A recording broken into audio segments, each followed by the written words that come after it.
명절을 염두에 둔 것 같은데 수준 있는 청중은 다 알아들었을 것 같습니다. 다시 한번 하나님께 영광의 박수를 올려드리겠습니다.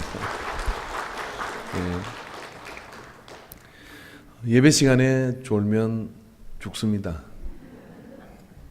아니, 제 말이 아니라 오늘 성경에 유두고란 청년이 있었는데 이 유두고란 청년이 초대교회 예배의 원행인 시작이 되는 그 모습 가운데 아마 졸다가 난간에서 떨어져서 죽었지만 예배 시간에 졸다가 죽어도 하나님이 살려주실 줄 믿습니다. 살아났습니다. 누가는 의사이기 때문에 이 부분을, 사도행전은 누가의 저서입니다. 누가는 의사이기 때문에 이 부분을 살짝 설교가 길어서 그런 것이 아니다라고 얘기합니다. 길게 바울이 말씀을 전했지만은 8절을 보니까 우리가 모인 윗다락에 등불을 많이 켰는데 라고 얘기합니다. 아마 그러니까 따뜻하게, 사막의 기온이 중동의 기온인 게 밤이면 좀 쌀랑해지잖아요. 따뜻한 그것 때문에 졸리게 되고 그래서 아마 떨어지게 됐다라고 그런 여지를 얘기해 두는 것 같아요. 저는 그런 이야기를 하려고 하는 게 아니라 오늘은 예배에 대한 이야기를 하려고 합니다. 지난주에 열매를 생각하라는 말씀을 가지고 말씀을 전했고, 우리가 신앙생활 하는 동안에 이 연초에 그리고 2월에 첫 주가 됐는데 열매를 가슴에 품고 나가는 사람에게는 그 열매에 대한 준한 값을 지불하는 그 행위를 통해서 우리는 풍성한 열매를 수확할 때 수확하는 인생이 될 줄 믿어요. 그런 가운데 예배라고 하는 것 역시도 열매를 하나님께서는 약속해주고 있고, 예배를 통해서 하나님께서는 어떤 일을 해 오셨는지를 우리는 좀 주목해 봐야 하는 것입니다. 오늘 이 떡을 떼기 위해서 모였다라고 하는 이 표현은 사도행전의 곳곳에 나오는 표현 가운데 초기 그리스도인들이 예수 그리스도가 나신 부활을 기념하고 다시 죽었다가 살아나신 부활을 기념해서 안식구 첫날, 그 주간의 첫날이 되는 그 날에 모여서 성만찬을 했다, 이런 이야기입니다. 그 이야기는 이 초대교회에 있어서는 적어도 이 사도행전의 말씀을 초기에 읽고 있던 사람들한테는 이것이 그리스도인들이 모여서 예배했다고 하는 부분으로 인식합니다. 그래서 그 예배는 구약에도 나오고 신약에도 나오지만은 이 초기 우리가 지금 드리고 있는 예배의 뿌리가 되는 초기 그리스도인들, 초대교회의 그리스도인들은 어떻게 예배했을까 하는 것이 성사학자들의 궁금증이고, 그리고 구약 예배와 명백하게 다른 이런 예배가 우리는 계속되어 가는 그 과정 속에 있는 것이죠.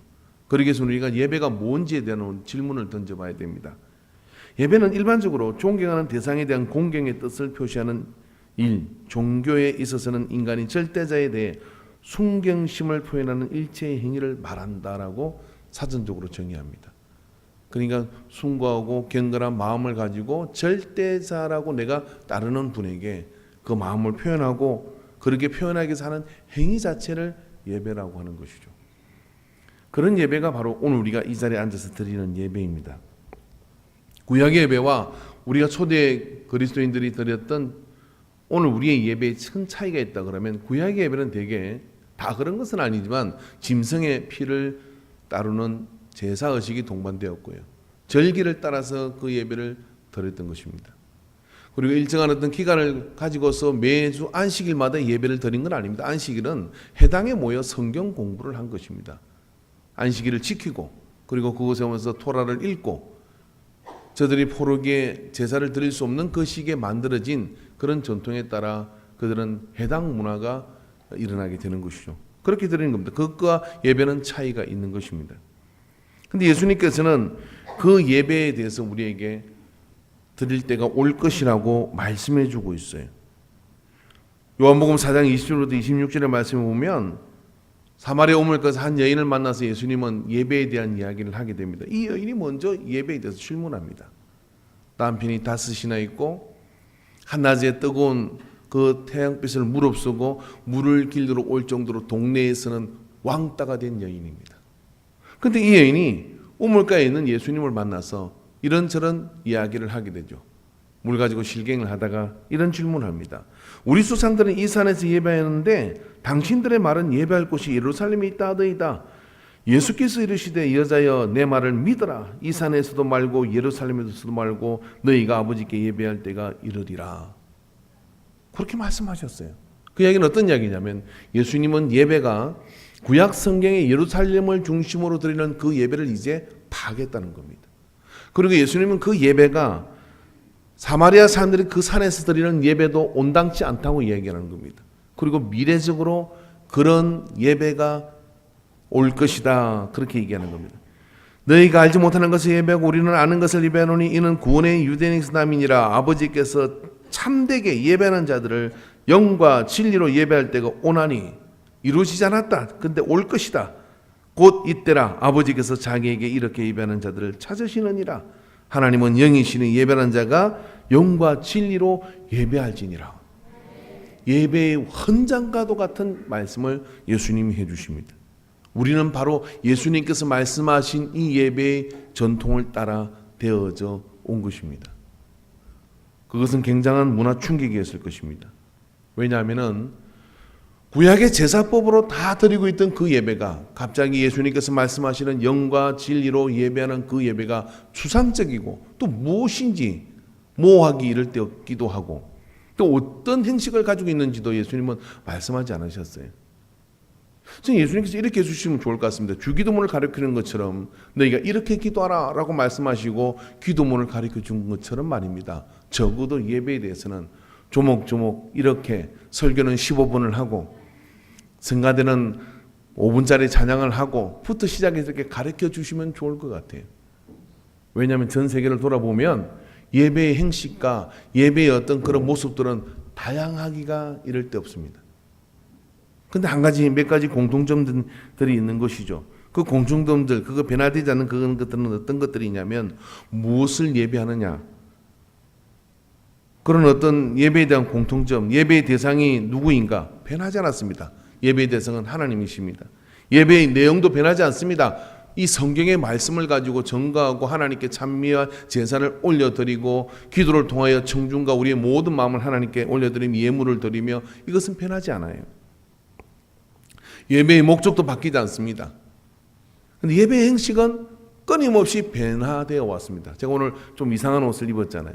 두 번째 입었습니다. 이거 가지고 이단이냐고요? 시비 걸어 보십시오. 이단인지 아닌지 한번 여러분이 성경을 뒤져서 저한테 말씀 좀 해주세요. 말할 수 없습니다. 전 세계를 통틀어 보면 그 예배 행식, 어떤 교회는 종을 치고 어떤 교회는 안 치고 어떤 교회는 십자가 나면 이단이고 어떤 거 뭐고 다 의미 없는 이야기들입니다. 중요한 것은 하나님을 예배하느냐는 것이죠. 예수님께서는 영과 진리로 예배하느냐고 물으시는입니다.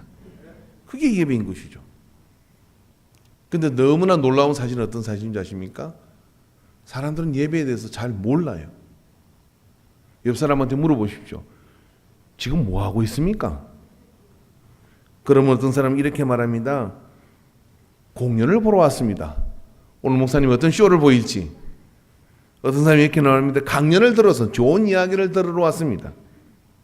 오늘 성가대 음악을 집중해서 듣는 사람은 어떤 교회는 오케스트라가 있던데 음악 공연을 보러 온 사람도 있을 것이고요. 재미있는 이야기를 많이 하는 목사님을 만나고 있었다 그러면 아마 격훈을 기대할지도 모릅니다. 저는 그런 의도가 조금도 없습니다.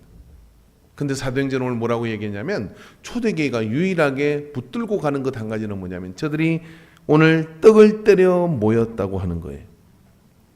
떡이 뭡니까?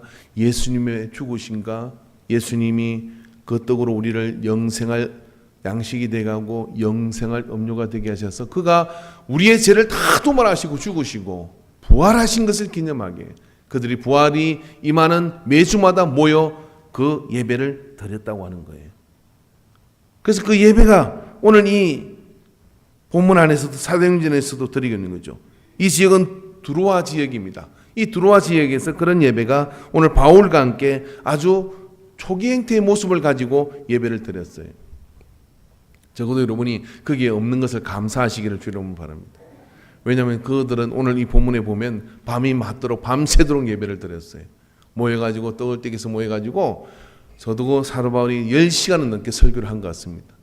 그리고 새벽 말씀에 해가 밝고 올 때쯤이야 비로소 헤어지는 그런 예배를 드렸어요.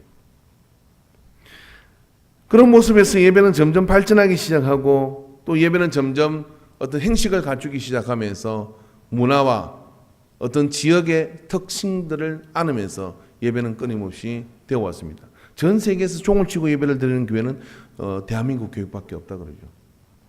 왜냐하면 우리는 왜 종을 치는지 모르겠는데 저도 이걸 알아보니까 아마 가톨릭의 전통인 것 같기도 하고 저는 그냥 종소리가 좋아서 칩니다.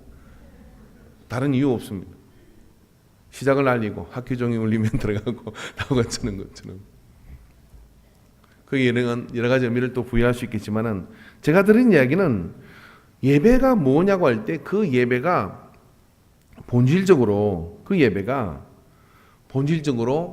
가지고 있는 그 방향의 다른 것들은 비본질적인 것이라는 거죠. 문제는 그 본질을 모르고 그 예배에 대해서 이런저런 생각을 가지고 여기에 앉아 있다고 하는 것이죠. 우리는 예배가 무엇인 줄 압니까? 알고 있습니까? 예배가 무엇인지?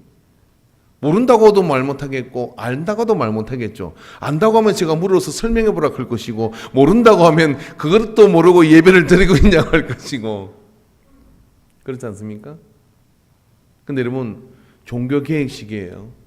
종교개혁자들은 이 고민을 했습니다. 왜냐하면 미사를 드리던 가톨릭인들이 칼빈과 루터를 따라서 참 진리를 따라서 이제 그런 어떤 계획주의 신앙을 가지고 모였을 거 아닙니까? 근데 이게 굉장히 문제가 있는 거예요.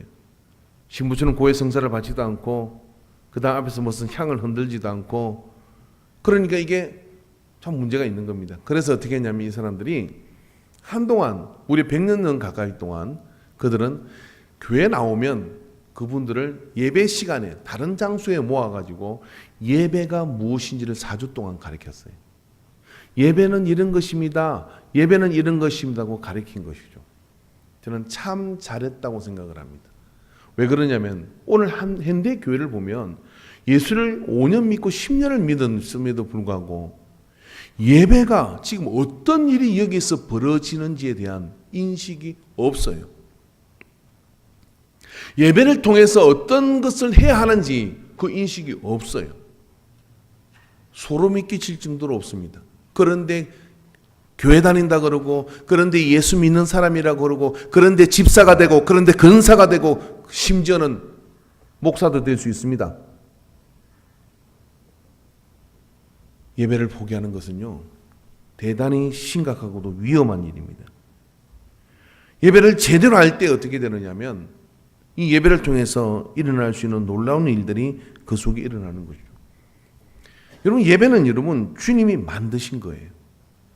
신령과 진정으로 예배할 때가 온다라고 말씀하시고 구약의 예배와는 차별화시키시고 십자가의 사건과 부활의 사건 이후에 성령이 임함으로 인해 가지고 오순절날 마가의 달방에 성령이 임할 때 그들에게 교회가 시작된 겁니다. 그리고 그 교회가 되어져 가는 가운데 교회들이 세워져 가며 하나님의 나라가 확장해 가는 일에 그 견인차 역할을 하고 그게 가능하도록 만드는 것이 무엇이었느냐면 예배였던 것이죠. 그래서 이 예배는 여러분 우리에게요. 주님은 어쩌면 이 예배를 이 땅에 이룩해서 다 이뤘다라고 말씀하시고 그리고 가신지도 몰라요. 예배가 이 속에 일어나는 동안에 교회들이 일어날 것이고 새로운 교회들이 나타나게 될 것이고 그리고 이 땅에 복음이 왕성하게 세워져 갈 것을 믿기 때문에 그렇습니다. 여러분 교회가 세워진다고 하는 것은요 우주적 하나님의 이 땅을 혼돈케 만들고 무질서하게 만들고 죄 가운데로 빠뜨리게 만드는 오물 덩어리 같은 이 악한 모든 음부의 근세를 짓누를 수 있는 그런 위력을 가진 것이 교회라고 얘기를 합니다. 마태복음 16장 18절에 또 내가 내게 이르노니 너는 베드로라 내가 이 반석 위에 내 교회를 세우리니 음부의 근세가 이기지 못하리라. 음부의 근세가 이기지 못하는 것, 이 땅에 유일하게 허락된 것은 대한민국 정부도 아니고 미국 정부도 아니라 교회밖에 없다는 거예요. 교회를 통해서만 하나님은 이 땅에 있는 모든 악한 사단과 마귀의 근세를 짓누를 수 있는 그런 능력이 교회를 통해서 나타난다는 겁니다. 그럼 그 교회가 뭐냐 이거죠. 교회는 어떻게 나왔느냐 이거죠. 주님 핏값을 주고 사신 것이죠. 사도행전 20장 28절에 여러분은 자기를 위하여 또는 온 양떼를 위하여 상가라 성령이 그들 가운데 여러분을 감독자로 삼고 하나님이 자기 피로 사신 교회를 보살피게 하셨느니라. 하나님의 피로, 예수 그리스도 피로 사신 거예요. 근데 그 사셨다. 그럼 사셨으면 언제부터 그럼 모여가지고 그렇게 했느냐 하는 이런 어떤 기준과 이런 것들이 있잖아요.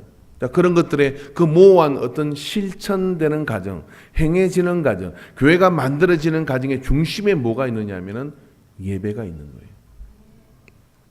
그래서 여러분, 교회는 말입니다.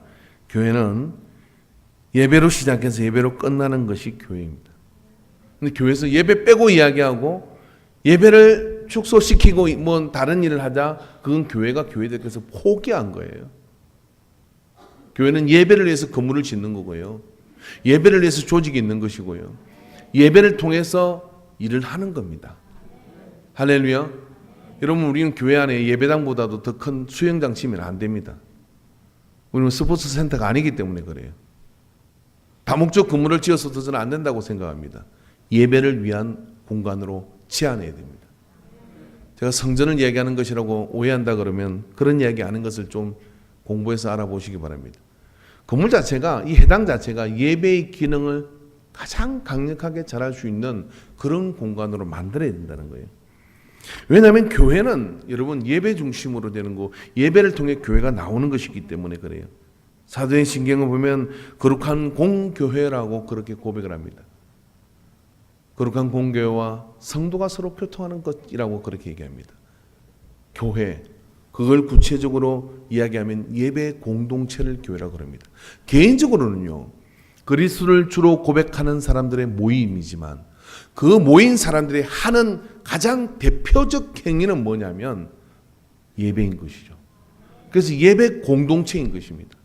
예배 공동체가 강력하게 그 속에서 일어나게 될 때 주님의 명령을 시행하는 것이고 주님이 신령과 진정으로 예배하는 때가 올 것이라고 그렇게 이야기하는 그 역사가 나타납니다. 그래서 예배의 열매는 뭐냐면은 교회가 세워지는 거예요. 그래서 교회는 예배로 시작해서 예배로 끝나가는 것이 교회입니다. 그래서 이 교회 안에서 여러분 예배 외에 다른 것을 여러분 기대하면 안 돼요.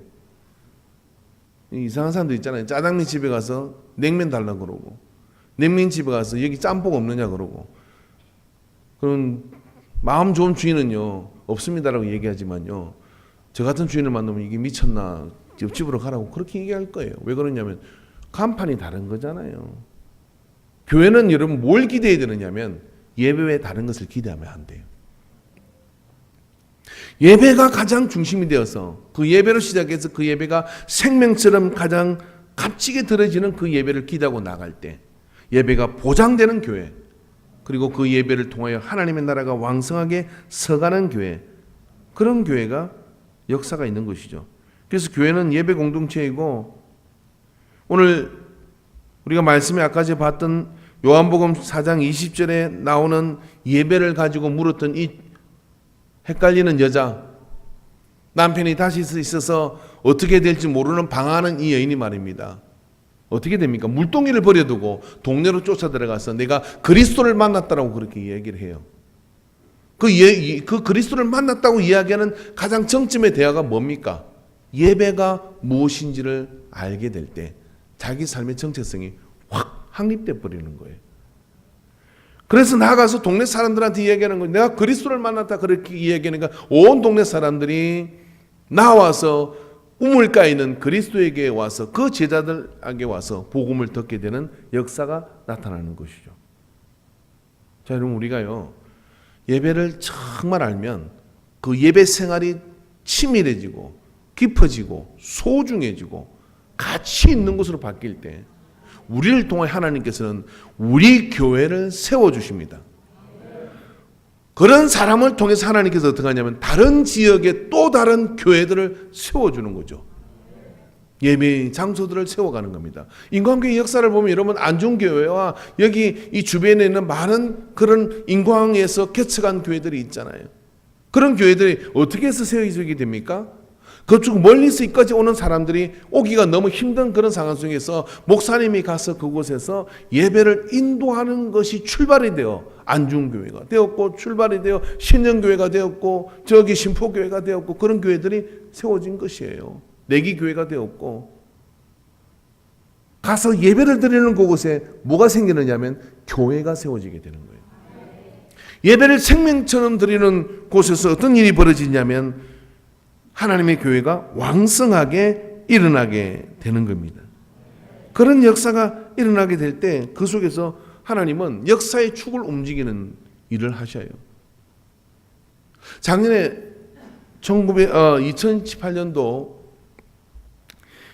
2018년 2월 21일 날 거대한 영적 거장이신 제가 참 존경하는 빌그레 목사님이 소천하셨어요. 향년 99세. 그 빌그레 목사님이 소천을 하셨는데 참 99세면 정말 사실만큼 사셨지만 완주하셨다고 하는 그런 은혜가 제 속에 있습니다. 그런데 그분이 우리하고는 참 많은 인연이 있어요. 1952년 한국 정대 당시에 한국을 날아오십니다.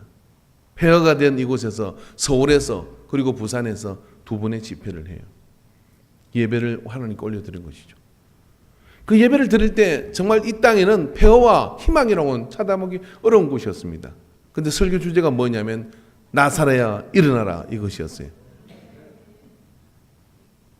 그 예배, 그 설교를 기억하는 사람들이 있어요. 근데 그 한 번의 예배는 뭘 할 수 있을까요? 그러나 그 목사님은 그렇게 말하지 않습니다. 하나님은 이 나라를, 이 땅을 다시 쓰십니다. 그 예배 한 번을 통해서요.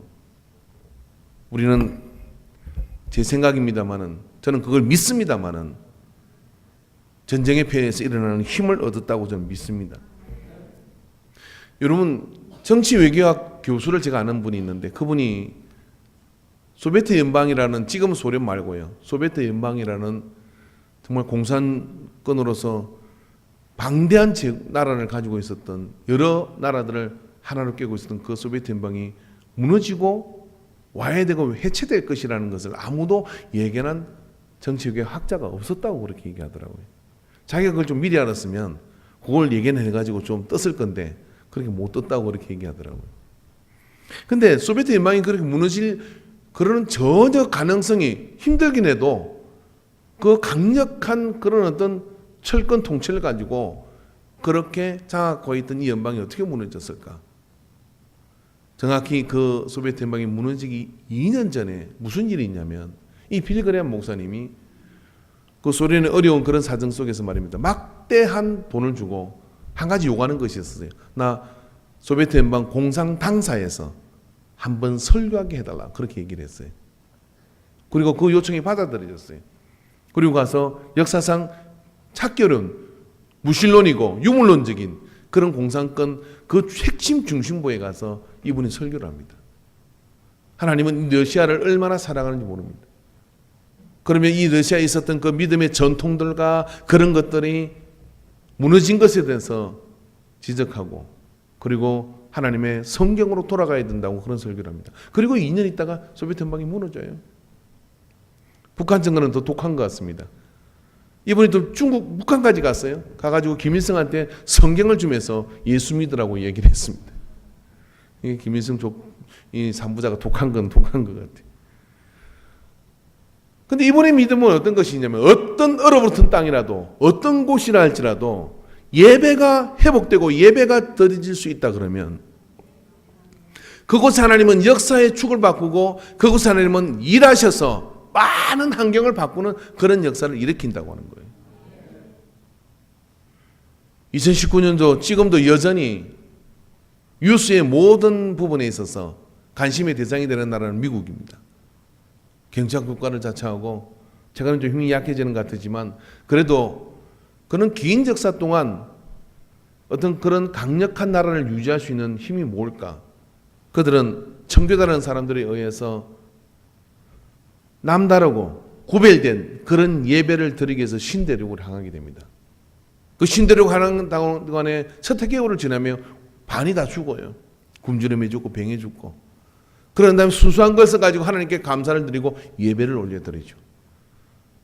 기록에 하면 자기들 집을 짓는 것보다 먼저 예배당을 먼저 꾸미고 그곳에 무릎을 꿇고 그곳에 예배를 드리는 그 시작을 하게 하는 거죠. 여러분, 그 시작의 열매가 어떻습니까? 예배는 그 나라의 전통이 되고, 그리고 그 예배가 강력할수록 그의 나라는 강력한 나라들이 되어졌습니다. 미국의 많은 범죄 수치가 떠오르는 이유는 기록적으로 그렇다 그럽니다. 케네디 대통령 때 가톨릭 신자였던 이가 모든 초등학교에서 아침에 모여가지고 주기도문을 하고 하나님께 기도를 하고 시작하던 초등학교에서 종교의 자유라는 이유로 어떻게 하느냐면 그것을 못하게 해버렸습니다.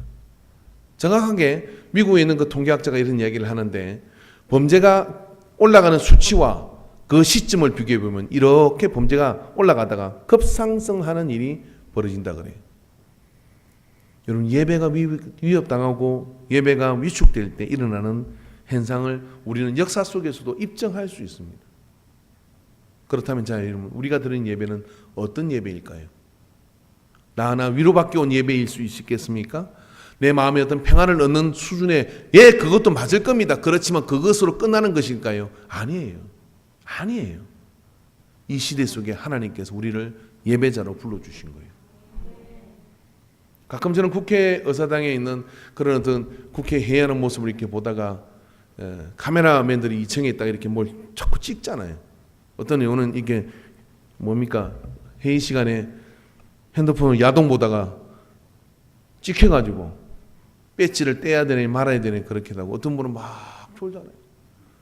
졸면 그것도 찍혀가지고 지역구에 그게 또 저 회의하라고 보냈더니 저기서 졸고 있다고. 집에서 졸고 집에서 뭘 보든 누가 간섭하겠습니까? 그런데 그곳에서 그렇게 하면 안 되는 이유가 어디 있는 것일까요? 왜냐하면 거기에서 이루어지는 행위가 국가의 중대 사이기 때문에 거기에서 이루어지는 행위를 통해서 우리의 모든 생활 가운데 법이 만들어지고, 그리고 그 만들어진 법에 우리는 여러 가지 제한을 받거나 아니면 또 자유롭게 되거나 하는 그런 일이 벌어지는데, 거기서 그런 꼬라지로 그렇게 있으면 어떻게 될까요? 국민의 욕을 얻어먹는 것이죠. 반응들이 싸하신데, 오늘 여러분 우리가요 영적으로 보면 내가 어떤 교회에 소속이 되어서 하나님이 나를 예배자로 부르셨다는 것은 어떤 의미가 있느냐면, 그 국회의사당에 모인 국회의원들 금배지보다요 수천 수만 배 중요한 일을 하고 있는 겁니다. 저쪽은 아멘 안 하네요. 아, 구경하러 왔구나. 예배를 구경하러 온 사람, 이런 사람이 있어요. 예배를 나는 예배 보고 왔다고. 구경하러 온 사람이 방청권은 저 위에 있을 수 있어요. 근데 내가 만약에 하나님을 예배하는 예배자로 여기 섰다 그러면 똑같아요. 이 땅의 카메라는 사각지대가 있지만 하나님의 카메라는 사각지대가 없어요. 낱낱이 다 기록합니다. 그리고 그 예배를 통해서 어떻게 하냐면 이 지역과 이 시대의 역사를 하나님께서는 움직이시는 거예요. 그 예배가 그렇게 중요한 겁니다. 그 예배를 통해 교회가 세워지기도 하고, 그 예배를 통해 환경이 바뀌기도 하고, 막힌 담이 열리기도 하고, 그런 역사를 예배를 드리는 겁니다. 내가 크리스찬이라고 예수 믿는 사람이라고 말할 때 따라오는 것은 뭐냐면 난 예배자로 부름을 받았다는 거예요. 그 예배자로 부름을 받았다는 얘기는 어떤 이야기냐면, 에클레시아라는 말 자체가 그런 것처럼 분리연임을 받은 자들, 시민들 가운데 대표자들을 불러내서 모은 게 교회 에클레시아라는 뜻이잖아요. 그럼 모여서 뭐 하는 거예요? 예배하는 거죠. 왜 예배하는 겁니까? 그 예배를 통하여 하나님 앞에 우리가 이 처해 있는 환경과 이 모든 상황 속에 하나님께서 길을 열어주실 것을 믿고 거기에 참여하고, 거기에서 우리가 찬양을 하고 기도를 하고 말씀을 통하여 우리를 새롭게 하고 그렇게 나가는 거예요. 그러니 그 예배가 얼마나 중요한 겁니까? 근데 그 예배는 공연과 비교할 수 없는 겁니다. 자, 그럼 제가 여러분 영적 시각을 좀 설명을 해드릴게요. 앞에 목사가 어디 나와서 이렇게 하니까, 나는 오늘 지금 공연을 보러 왔구나 하고 이제 편안한 마음으로 공연을 들어야지 하고 이렇게 있다 그러면 착각입니다. 제가 눈을 열어드릴게요. 여러분 지금 앉은 자리는 어떤 자리냐면은 여기 하늘과 땅에 있는 모든 생명체와 그리고 하늘에 있는 모든 영들과 그들이 오늘 예배를 주목하여 보고 있습니다. 무대 위에 우리가 전체가 올라가 있는 거예요. 거기서 우리가 드리는 기도와 우리가 드리는 찬양과 거기서 내 삶 속에 나를 바꾸는 그 행위를 통해서 이 가운데 어떤 사람은 그 사순들 가운데 위대한 일을 하는 사람이 나오기도 하고 그 사람 자체가 오늘 나가서 이 한 주 동안에 놀라운 일에 역사를 움직이신 하나님 일에 쓰임받는 그런 일이 여기서 일어나는 거예요. 그게 예배예요. 절대로 소홀하게 취급받을 수 없는 겁니다. 빌가레 목사님은 그런 확신이 있었어요. 그래서 폐허가 된 그 서울 그 야전에서 그렇게 예배드렸던 수많은 믿는 사람들이 모여서 기도하는 그 가운데 말씀을 전하고 헬기를 타고 그러면 2번을 돕니다. 그러면 손을 뻗어 기도합니다. 하나님이 이 나라를 축복해달라고 믿었습니다. 예배가 회복되고 예배가 끊어지지 않으면 언제나 다시 일어날 수 있다. 이런 예배자들이 있는 자들을 통해 하나님은 일하신다는 것이에요. 오늘 우리가 그런 확신을 가지고 예배에 임해야 됩니다. 그런 확신을 가지고 예배일 때 예배는 우리의 모든 에너지를 동반하는 것이죠. 예배는요, 우리 교회도 마찬가지입니다. 예배에 돈이 제일 많이 들어요. 여러분 행동의 대부분은 예배에 들어가는, 이 건물을 유지하고 뭐하고 다 예배 때문인 거죠. 근데 어느 날 제가 말입니다, 이렇게 하는 거죠. 죄송한 얘기는 저는 이제 더 이상 예배를 안 드리겠습니다라고 얘기하면 여기 계속 담임 목사를 인정할 사람 여기 손 들어보세요. 제가 예배를 이제 안 드리겠다고 얘기를 하는 거예요. 그러면 아마 당장 나가라는 거예요. 그죠? 있을 수가 없는 일이죠. 왜냐하면 예배는 교회 존재 자체이기 때문에 그래요. 근데 그 예배의 열매는요, 우리끼리 모여 그냥 찬양하고 우리끼리 모여 그냥 좋은 이야기 듣고 나 하나 변화되는 것으로 끝나는 게 아니라 그 예배의 열매는 항상 그 지역을 바꾸는 생명이 있는 예배를 드리고 전심전력하여 예배를 드리고 온 마음을 다해 예배를 하는 곳에는 하나님은 나라조차도 움직이는 역사를 이루어요. 그런 역사를 이룹니다. 예배의 힘을 믿으시기 바랍니다. 저는 저희 아버지한테 들었어요. 우리나라가 저 마산, 제 고향 마산 그 언덕까지 이제 밀리고 그리고 부산 남고 그렇게 남았을 때 누가 원한 것도 아닌데 부산 구덕 운동장에 사람들이 모이기 시작했습니다. 모여서 자리를 일어나지 않는 거예요. 그곳에서 비가 오는데 그곳에 무릎을 꿇고 하나님께 기도합니다. 그리고 어떤 목사님이 나와서 말씀을 전하고 다시 또 기도하고 말씀을 전하고 기도하고 갈 데도 없고 갈 곳도 없고 그게 밤이 맞도록 계속되는 예배가 계속되어졌어요. 그때 무슨 일이 있었는지 아십니까? 인천 상륙작전이 진행되고 있었습니다. 이 사람들이 인천 상륙작전을 알았습니까? 인천으로 가겠다고는 전략적으로는 군사적으로는 도대체 성공률을 제로라고 밖에 말할 수 없는 그런 작전을 시행할 무모한 장군이 누가 있나요? 물때를 놓치면 그대로 얹혀버려서 다 죽을 수밖에 없는 것. 그래서 인민군들도 북한 공산당들도 거리로 올 것은 예상을 못했던 거예요. 근데 거리로 갑니다. 뭐만 믿고? 기도하는 이메가드 장군은 그 감동을 따라가는 것이죠. 그때 여러분 서로 연결한 것도 아닌데 구동운동장에서는 믿는 자들이 모여 예배하고 있었다고 하는 거예요. 여러분 우리가 부지중에 드리는 이 예배를 통하여 가문의 운명도 바뀌어요. 이번 명절에 모이면 여러분 예배 드리십시오. 예배를 드리고 다른 것을 하십시오. 세뱃돈은 안 줘도 예배 드리십시오. 할렐루야. 그래서 예배 드리고 그걸 통해 하나님께서는 역사를 바꾸는 그런 일들을 이루시는 거죠. 출애굽기 5장 1절에 보면 그 후에 모세와 아론이 바로에게 가서 이르되 이스라엘 하나님 여호와께서 이렇게 말씀하시기를 내 백성을 보내라. 그러면 그들이 광야에서 내 앞에 절기를 지킬 것이니라 하시나이다. 이게 무슨 이야기냐면 이스라엘 백성이 바로에게 가서 모세와 아론이 바로에 가서 우리를 보내줘야 된다고 한 이유가 뭐냐면은 광야로 가서 우리 하나님이 거기서 예배 드리라고 우리를 가라고 해요. 그랬어요. 바로가 못 간다 그랬어요. 안 보내줄 거다 그래요. 10가지 재앙을 통해서 애굽은 초토화가 됩니다. 근데 예배를 드리러 가겠다는 이민족은 어떻게 됩니까? 이스라엘 애굽 안에 있을 때는 소수 부족에 불과했던 것이죠. 아브라함의 일족이 들어가서 그게 이제 인구가들이 많아진 거잖아요. 그러나 그게 나라의 어떤 그런 구조나 행정이나 이런 것들은 전혀 없었어요. 근데 예배를 드리러 가겠다는 이미 이 부족을 말입니다. 하나님께서는 민족을 만들고 나라를 만들어 가지고 가나안 땅으로 들어가도록 만들어 주셔요. 가나안을 다 치우고 들어가도록 만들어 줘요. 왜? 뭐 하려고? 그곳에서요. 그곳에서 예배 생활하라고요. 귀 있는 자는 들으십시오. 없고 힘들고 어려워도 말입니다. 예배를 그렇게 드리기를 사모하고 그리고 예배에 삶을 집중을 하면 하나님께서는요 반드시 마음껏 자유롭게 예배드리도록 환경과 상황을 바꾸어 주는 것을 믿으시기 바랍니다. 왜냐하면 주님은 이것을 세우시기 위해서 십자가에 나가시고 우리에게 그 예배를 회복시켜 주시는 거거든요.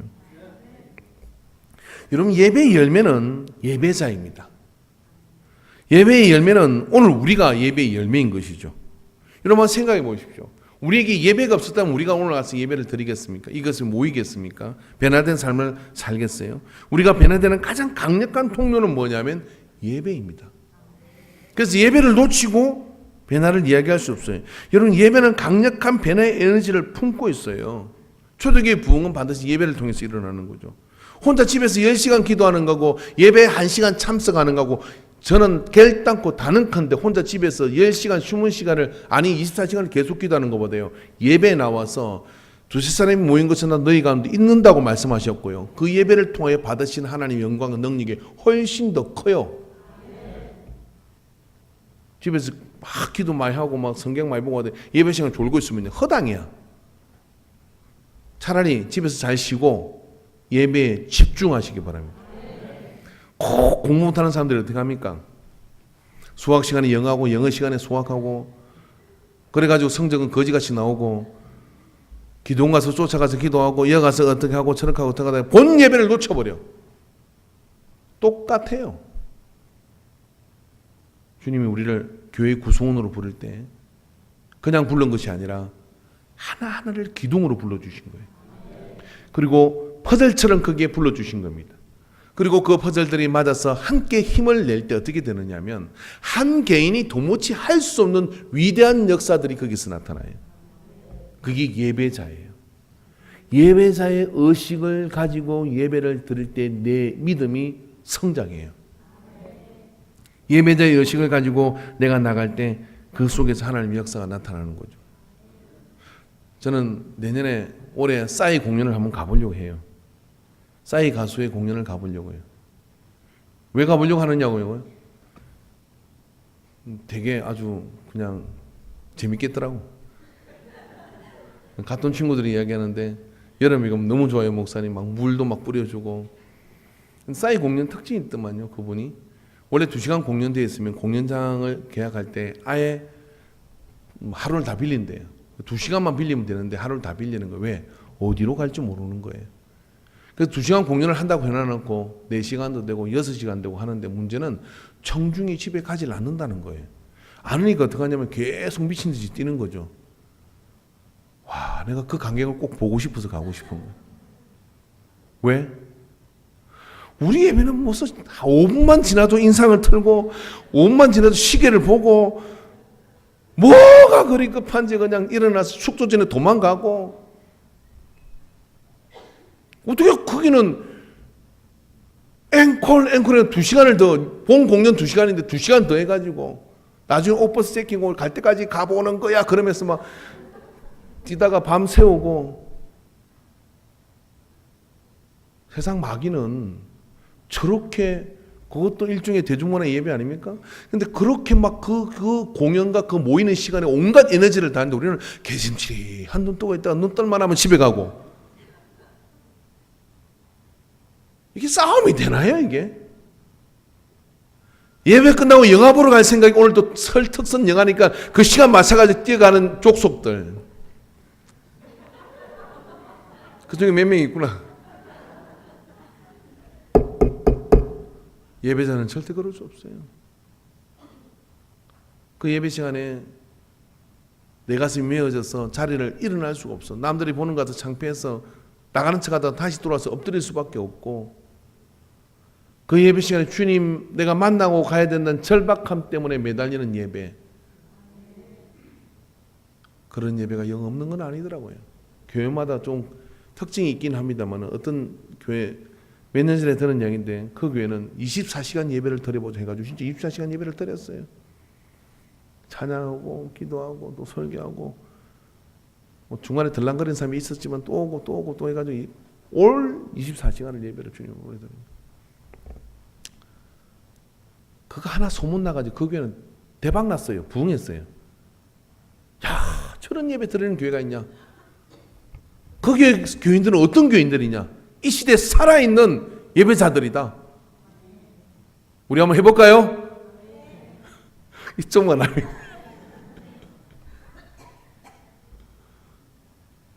예배가 무엇입니까? 공연입니까? 예배가 무엇입니까? 음악회입니까? 예배가 무엇입니까? 오늘 예배 가운데 여러분, 우리는 적어도 내가 뭘 하든지 간에 제가 나라의 대통령이라 할지라도 그거보다 훨씬 더 중요한 일을 이 예배 시간에 하는 거예요. 보이지 않는 영적 세계에 네가 땅에서 매면 하늘에서 매이고 땅에서 풀면 하늘에서도 풀리는 역사가 예배 시간을 통하여 일어나는 겁니다. 그 예배 시간을 사모하는 마음 때문에 30분 전에 오고 1시간 전에 와서 엎드려 기도하는 무리가 있는 거죠. 그런 예배가 그 속에 들어지게 될 때 여러분 무슨 일이 벌어질까요? 하늘 문이 열려요. 그런 예배를 드리게 될 때 그 한 예배를 통해서요 하나님은 놀라운 일들을 이루어 가십니다. 세상에는 공연도 그렇게 열정을 가지고 사람들을 홀리는데 오늘 우리 예배가 예배자로 우리가 서 있다 그러면 그 영적 세계에 하나님께서 가지는 에너지의 폭발은 이루 말할 수가 없습니다. 그런 예배가 우리 속에 들어지게 되기를 사모합니다. 여러분의 인생 속에 그 예배가 그렇게 인식되게 되어지고 예배가 그렇게 받아들이게 되는 순간 하나님은 그때부터 일하셔요. 하나님은 그때부터 내 삶에 직접적으로 개입하시면서 역사를 이루어 가실 수 있습니다. 그런데 말입니다. 우리가 예배를 그렇게 드리지 못하면 어떻게 하느냐면 하나님도 구경하셔요. 언제 쳐들라나? 언제 눈을 뜰라나? 언제나 앞으로 나올라나? 그렇게 기다리시는 거죠. 내 재간으로 내 생각으로 살 것 같죠? 그렇지 않습니다. 그럴 것 같으면 교회는 진작 문 닫아야 돼요. 믿는 자는 예배하고 예배에 목숨을 걸고 예배에 성을 걸고 나아갈 때 그 속에서 하나님은 내 삶에 깊이 개입하시고 역사해 주십니다. 오늘 그런 역사를 저와 여러분이 누리게 되기를 주님으로 축원합니다. 오늘 주님께서는 우리에게 기념하라라고 그렇게 말씀하십니다. 이 성찬을 통해서 기념하라 그랬고 초대교인들은 그걸 붙들고서 안식 후 첫날 모이기 시작했어요. 그 모임이 점점 더 깊어지며 주님의 임재가 더 커져가며 그들은 그 예배의 행식들을 그 안에서 이루게 되며 그 예배를 통해는 하나님의 놀라운 능력들을 경험하기 시작하죠. 복음이 땅끝까지 전해지는 역사를 경험하게 되는 겁니다. 여러분 우리가 선교원금을 하지 않습니까? 한 가지 목적밖에 없습니다. 교회를 세우자. 그러기 위해서 우리는 그곳에 가서 예배할 것이고 그 예배를 통하여 교회들이 세워지면 또 다른 사람의 변화가 일어날 거고 그 지역을 장악하고 있는 악한 갱관치인들이 파괴될 것이며 하나님의 역사가 나타날 것을 믿기 때문에 그렇습니다. 2019년 여러분 예배의 열매를 내놓는 우리가 되어야 될 줄로 믿습니다. 그 예배의 열매를 우리가 풍성히 내놓는 예배자로 서셔서 하나님 가까이로 더 가까이로 나가는 저 여러분이 되기를 주의 이름으로 축원합니다. 기도합시다.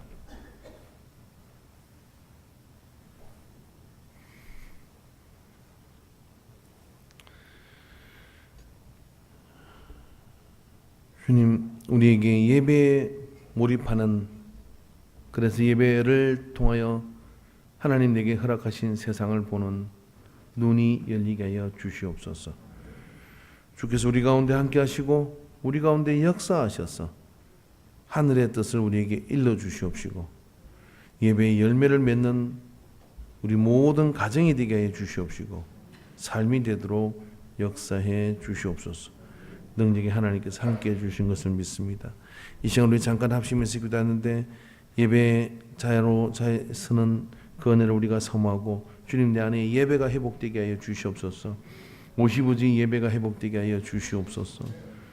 주여 삼창호 기도합니다. 주여, 주여, 주여, 주여, 주여, 주여, 주여, 오 주여 들어주시옵소서.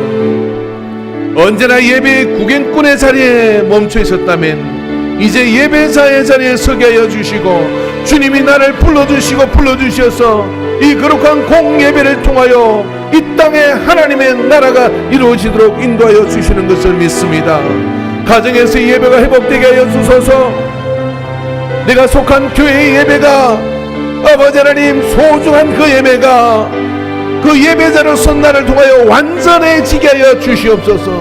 능력의 주님께 소리를 사용하시고 인도하여 주시옵기를 간절히 원합니다. 주님 도와 주시옵소서.